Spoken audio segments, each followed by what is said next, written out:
where does Justin Fields land, brother? You know, I mean, this doesn't appear to be such a simple, we're going to draft Caleb. Or as Dan Orlovsky said, he thinks they should draft Jaden Daniels, which would be fascinating. What a night in Detroit that would be for us. But where does Fields wind up here? You know? To me, and this is just on the outside looking in, no inside information, but just looking at it, it feels like Atlanta, wants to see what happens with Kirk Cousins. If Atlanta could get Kirk Cousins in the fold, then Atlanta's out for Justin Fields. And then we start talking about, okay, where is it? Is it New England? Does Pittsburgh get involved here? What does that look like for those teams? I have a harder time finding a great fit. New England I've advocated for, but I've never heard anything, from anybody walking around the combine talking to folks that was in play. It made sense to me on the outside because you take Fields, say that costs you pick 34 at the most.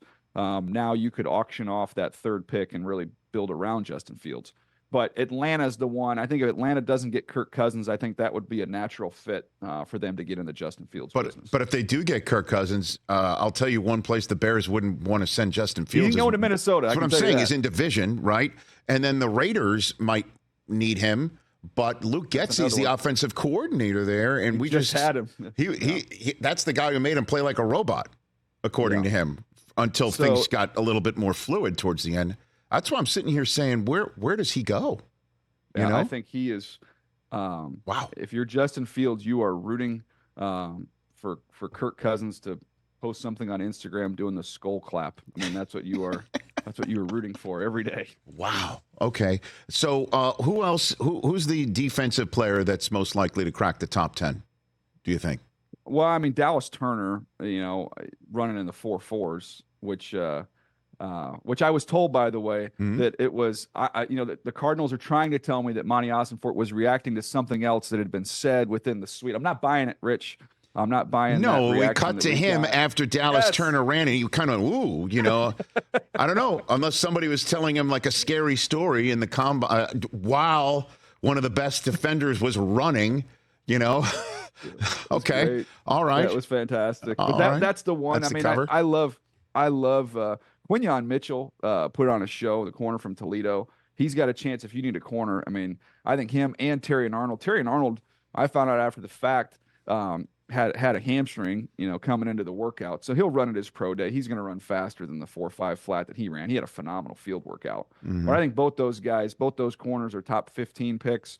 And then Dallas Turner and Jared Verse from Florida State, who tested really, really well. I would say those four guys, would have a shot. But I'm telling you, man, it's the top of this draft. It's going to be quarterbacks. It's going to be tackles. It's going to be wide receivers. And so, speaking of wide receivers, Xavier Worthy, I've got him coming up later on in the program. Where does he get drafted? Did he pop himself on the Chiefs' radar screen as the last pick in the first round? Daniel, did you do that? He's got to be in the mix. I mean, he's got good tape too. The big issue with him was drops. 2 years ago, he was way up there. We can't have that. That's why I was going. That's where I was going. Now, he cut that down. Okay, good. This year, almost in half.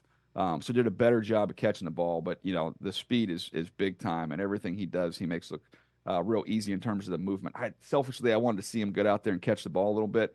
But we'll have to wait till we get to the pro day for that one. Catch the Rich Eisen Show every single day on the Roku channel, 12 to 3 Eastern, for free.